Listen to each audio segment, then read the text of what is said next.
This is Fothentic History.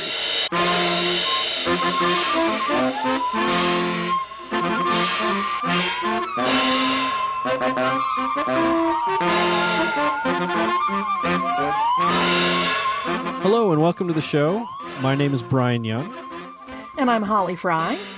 And today, Holly, I think we're going to talk about the Boonta Eve Podrace. How do you feel about that?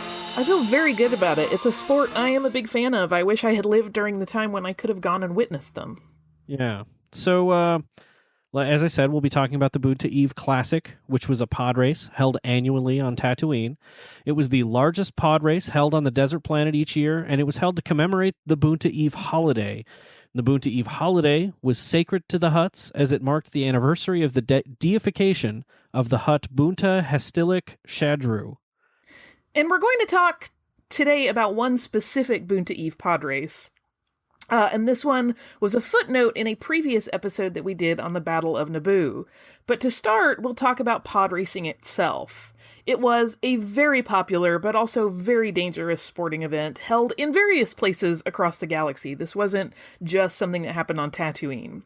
Theron, for example, was known for its 5 Sabers tournament. Tatooine, that we'll be talking about today, was known for the Boonta Eve, and Malastare was known for having a variety of very difficult courses.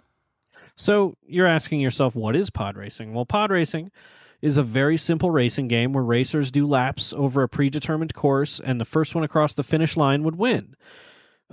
Pods consisted of a small one-pilot compartment, which were tethered to massive engines that would propel their drivers at such high speeds that it bordered on reckless. Championship pods had been clocked at well over 700 kilometers an hour. Not all species had the reflexive capabilities to compete in the races, and only one human was ever able to compete, and we'll get to him a little later in the episode. I have to laugh a little bit when you say that it borders reckless, because maybe it just is evidence of my not so adventurous personality in this particular arena. I have no need for speed. This sounds completely reckless to me. No, it can be reckless. And these races would be recorded, and particularly the race that we're talking about today was recorded using a fleet of Hologlide J-57 cam droids. And then those droids would be uploading that video, and it would be projected all over the galaxy so that sports and pod race enthusiasts could watch it wherever they were and bet on it. The Boonta Eve pod race track itself was located just outside the city of Mos Espa on Tatooine. It began in the Mos Espa Grand Arena and was placed right at the junction between the Zelric Draw and the Northern Dune Sea. With the stands in the arena, it was capable of accommodating more than 100,000 spectators. And for a modest rental fee, spectators could rent small view screens to watch the race when it wasn't specifically in the confines of the arena, and wealthier denizens of Tatooine and the galaxy could watch from the luxury of private boxes. This track wound through stretches of desert and canyon dunes, treacherous rock formations, and at one point, even through the Laguna Caves, which were home to a crate dragon. And racers had to complete 3 laps to finish the race, and 3 laps first for victory. A Hutt named Jabba presided over the race, even though he had no real interest in the sport and was reported to have found it boring. His interest was entirely in the profits he would be able to reap from the gambling on the races itself, and because of this, cheating in the races was pretty commonplace. So Jabba watched this race with his retinue from the luxury of a suite looking out high over the arena. And despite entertaining guests like his rival, Gardulla the Hutt, Jabba was still known to take unplanned naps during the races, so doesn't really rate high on the host with the most kind of scale. And as the Hutt in charge of the race, though, it was Jabba's job to signal the start of the race. And he did this by biting the head off of a small frog-like creature and spitting it onto a gong, and that noise is what signaled the start. That's weird. It's, that's the way they do it, though. That's not how you start things at your house?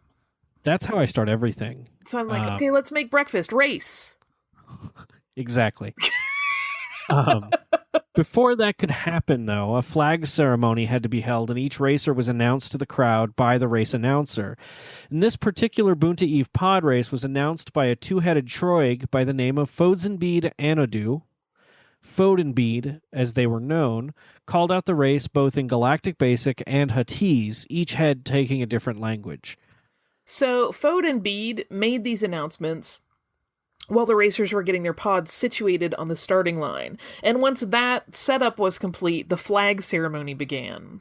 And this was part of the traditional pomp of a pod race. So a representative of each racer marched out onto the starting lineup with a flag in the colors of the racers, set to this rousing piece of arena music. And once the flags had been paraded out and then cleared from the field, it was time for the race to begin. Before we get into the individual racers, it's important to note that there seemed to be like this sexist streak in pod racing. While the leagues weren't classified by the gender of the pilots, there was not a single female competing in the Boonta Eve pod race.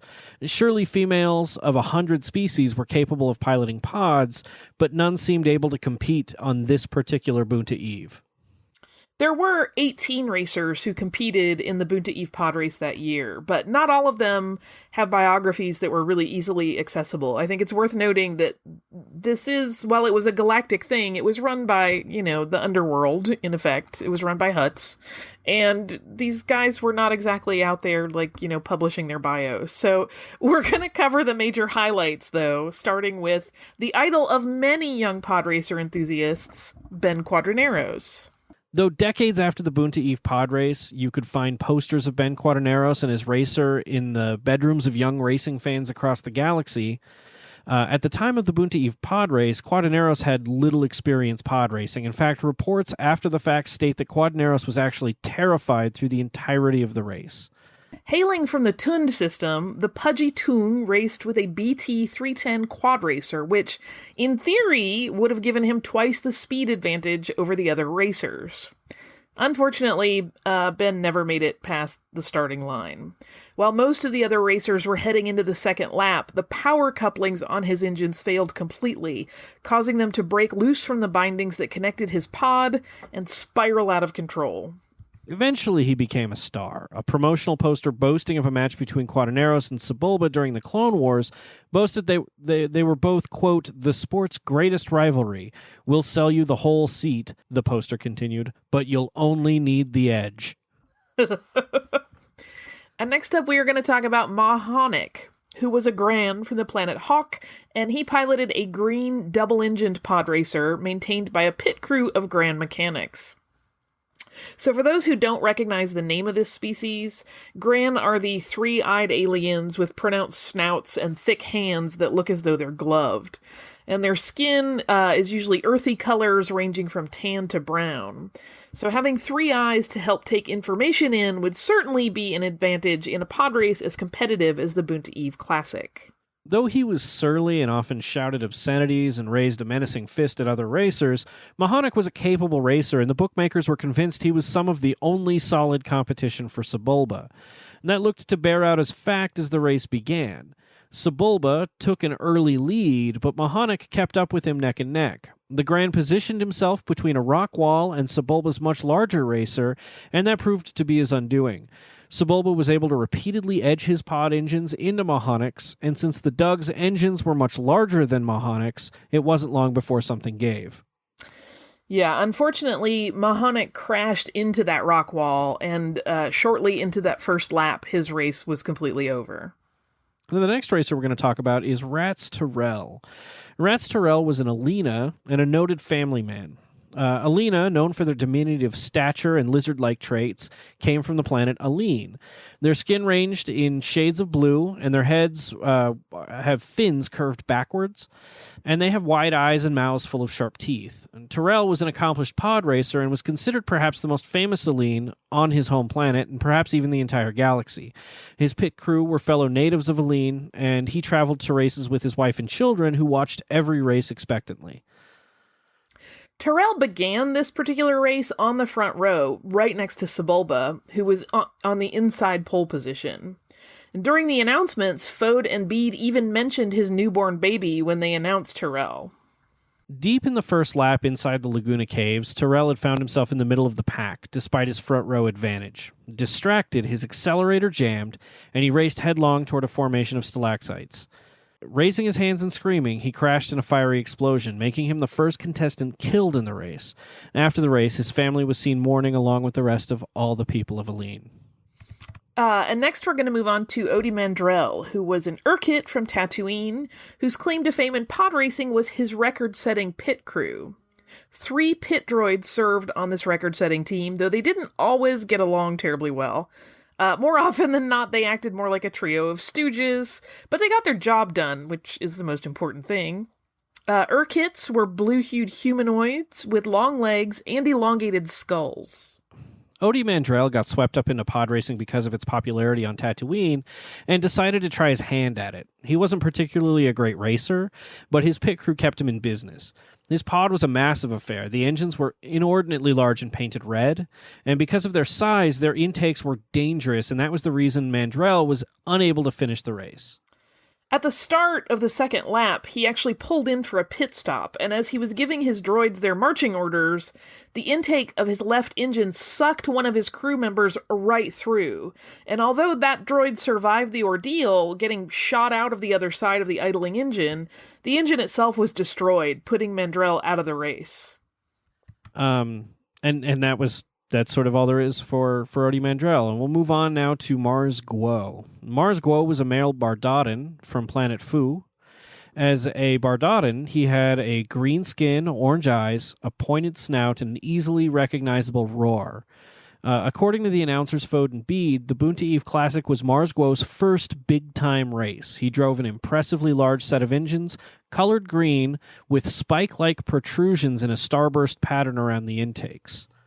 And his pod was fast enough, and he spent the first half of the race in second place, right behind Sebulba. But unfortunately, that proved to be his undoing. Just after the canyon portion of the race, Sebulba tossed wrenches and debris behind him, which got sucked up into Guo's engines, destroying them, and along with them, his chances of winning the Boonta Eve Classic. Next, we have Teemto Pegalis. Hailing from the planet Munis Mandal, Teemto Pegalis was a Vecnoid pod racer who competed in the race. Vecnoids are known for their sharp underbites and sharper teeth, as well as skin that ranged in color from a white and creamy to an orange and brown. Pegalis was described as flamboyant, hilarious, and handsome, but despite this, he was an outcast on his homeworld. He turned to pod racing to find fame, and indeed he found it. The attractive Vecnoid drove an IPG X1131 long-tail pod racer that was incredibly unique in its design. The engines were aerodynamic, with strong lines that implied both speed and motion, but his pod compartment was an enclosed circle. Pegalis had no first-hand view of the pod race except for out the sides of his racer, so you can imagine that's kind of a tricky position to be in. So for a straight-on view, he had to rely exclusively on sensors and cameras. Pegalis started the race on the inside position of the third row next to Bull's Roar, and did well, keeping in the lead through the race. His hopes of winning were shattered when he pulled out onto the canyon dune turn in the second lap.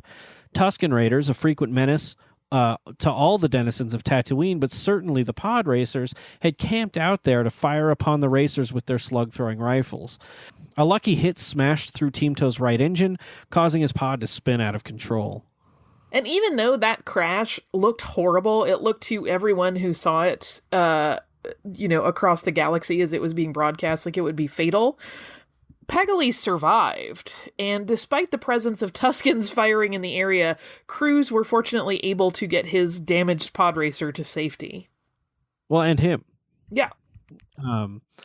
Which, it's weird to think that sort of thing they wouldn't try to clear out before the race started.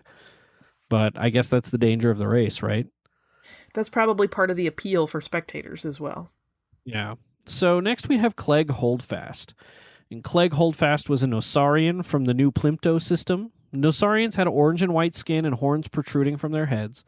Holdfast began his career as a journalist for Pod Racing Quarterly, actually, but decided he would be a better pod racer pilot than a journalist. And he was known for his smug arrogance and wearing all of his pod racing medals on his shirt at all times.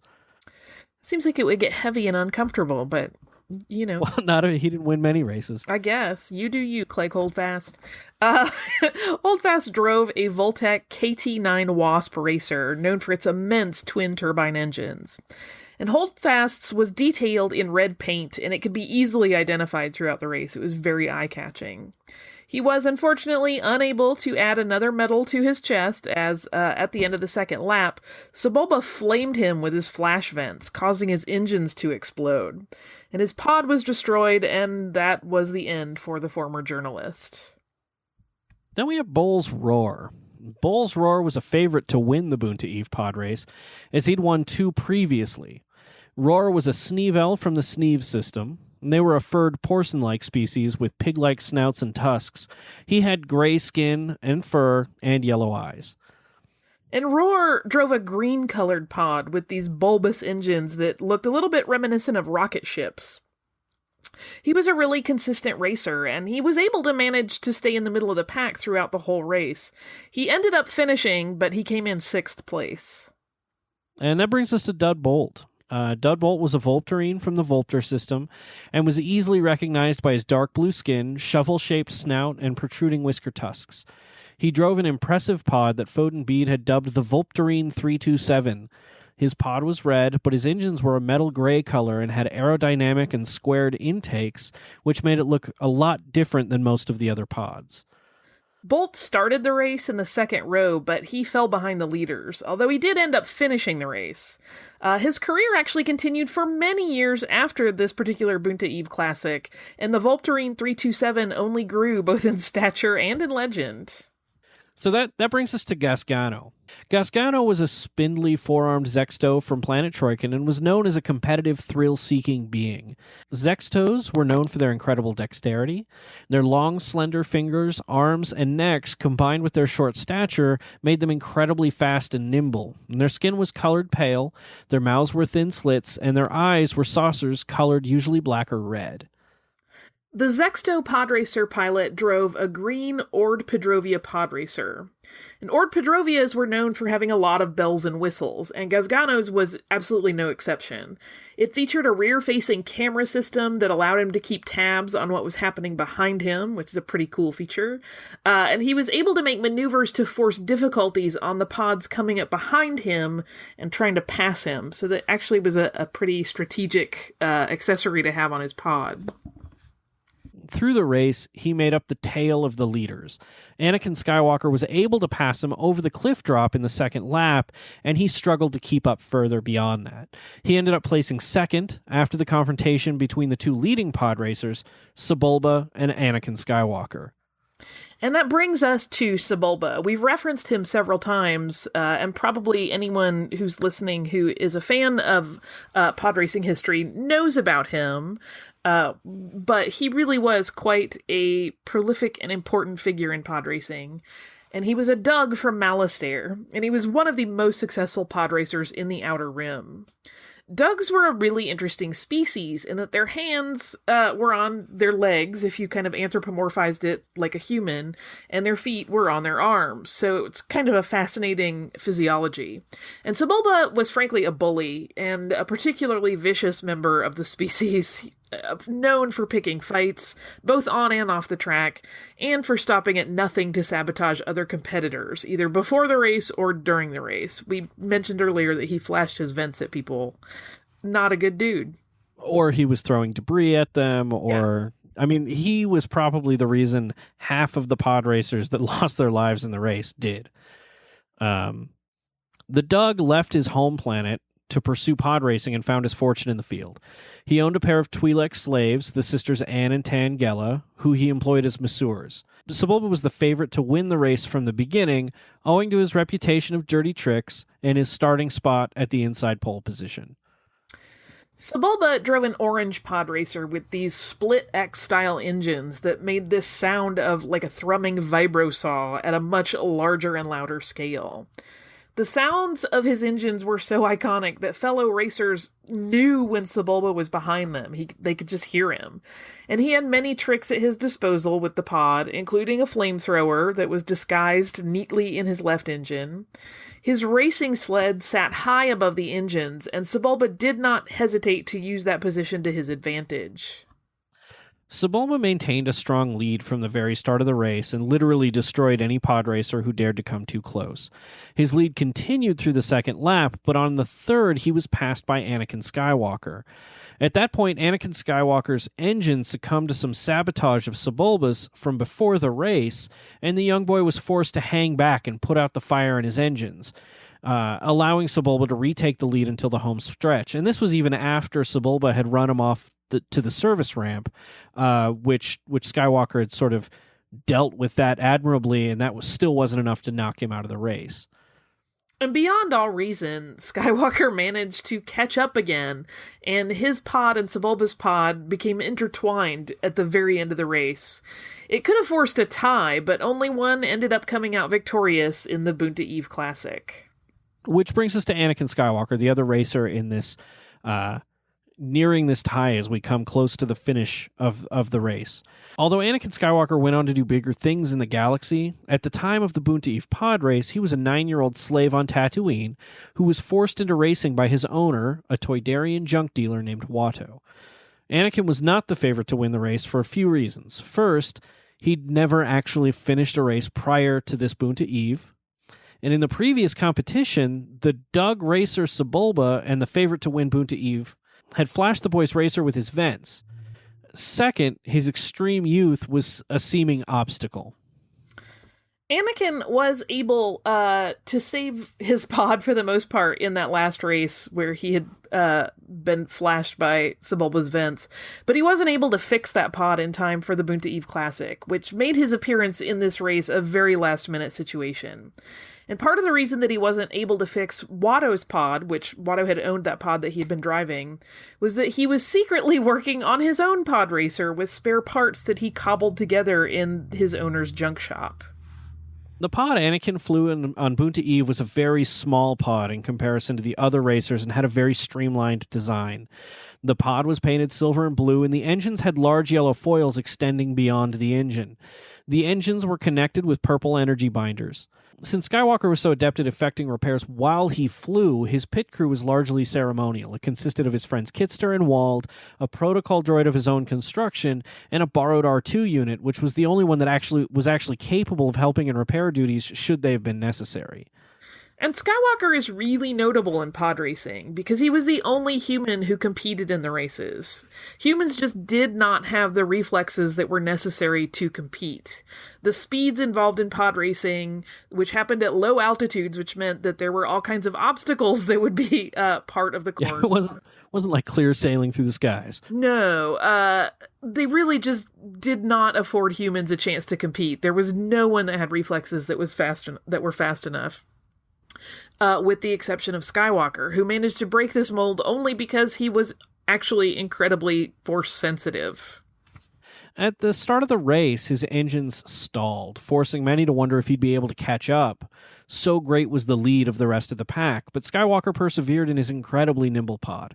And it didn't matter that at one point he was forced onto the service ramp like we mentioned, went into his tailspin when one of his engines broke loose, or had his engine start on fire after Sebulba's sabotage. For his extremely young age, the boy was a cool-headed pilot and mechanic and pressed on, and never had to turn into the pit stops to do any of these repairs. It was amazing. He was competing in the race and repairing his pod all at the same time, which is pretty stunning. And by the end of the race, like we mentioned before, he became locked in a battle to win with Sebulba. Yeah, so in this home stretch on the third lap, their pods were stuck together, and neither racer could break away from the other. And it looked very much like this race was going to end in a tie. Skywalker did manage to pull away, though. He cut a line on Sebulba's racer, and Sebulba's left engine crashed into a rock, and the right engine sailed even further away. Both of those engines were shattered, and it left Sebulba's control sled just skipping across the desert sand. The holocams that were recording this race caught him shouting an expletive in Huttese just as Anakin Skywalker crossed the finish line with a race time of 15 minutes and 42 seconds to be the first human ever not only to pod race, but to win the Boonta Eve Classic. And that's really the end of the Boonta Eve Classic. It was a thrilling race. Rewatching holos of it has been a hobby of mine. I think is an example of the sport of pod racing. It's probably the best example we have if you want to watch start to finish. It really gives you a flavor for everything the sport can be. It's conniving, it's dramatic, it's just great. It's really one of those iconic sporting events that, everyone knows about, whether they've even seen it or not. Yeah. And it's hard to go back and watch sporting events that you've seen that you know the outcome to, but there's no time I've rewatched this particular Boonta Eve Classic where I haven't been completely enthralled by how it plays out because it's so dramatic. Yeah, it's one of those things that whenever I watch the Hollows, it seems like every time I'm watching them, I catch something slightly different that I didn't notice before. Yeah, absolutely. So we've got a little bit of listener mail if you wanted to do that. Sure.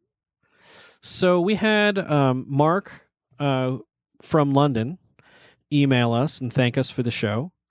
And he was actually interested in how we handle the research for the episodes because there's a difference in sort of the quality of information we're able to get to present something as factual in situations like this.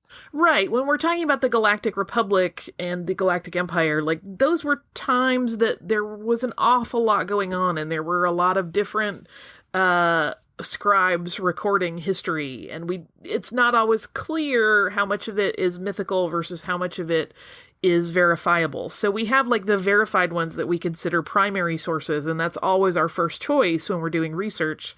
But then there's also value in looking at the stuff that's not necessarily entirely corroborated, because it still is a part of the culture and the historical mythos of the Galactic Empire or Galactic Republic. Someone much wiser than me said that there's always a little bit of truth in legends, and sometimes we go to those legends to find those nuggets of truth to bring to the broader story. But when we're doing that, we will always give you a very clear declaration that it's not a primary source. Right. And it's one of those things, history sort of, even though it's all happened already, it's also always evolving because you often get new information that will supplant or verify old information that you had or change it in some way. So as those happen, like, we are discovering history right along with everyone else. So, yeah, thank you for that email, Mark. It was a very kind email, and we'll certainly respond to you in more detail to the rest of your questions by email. But thank you for that. So, is there anything else, Holly, you want to talk about? No, just, I like to watch pod racing. I have no desire to ever do it. Yeah, and I can't imagine. I don't necessarily like other sports, but I would go to a cantina to watch a good pod race. Yeah. I could see that happening. I'll go with you. We can go hang out and have a cocktail at the cantina.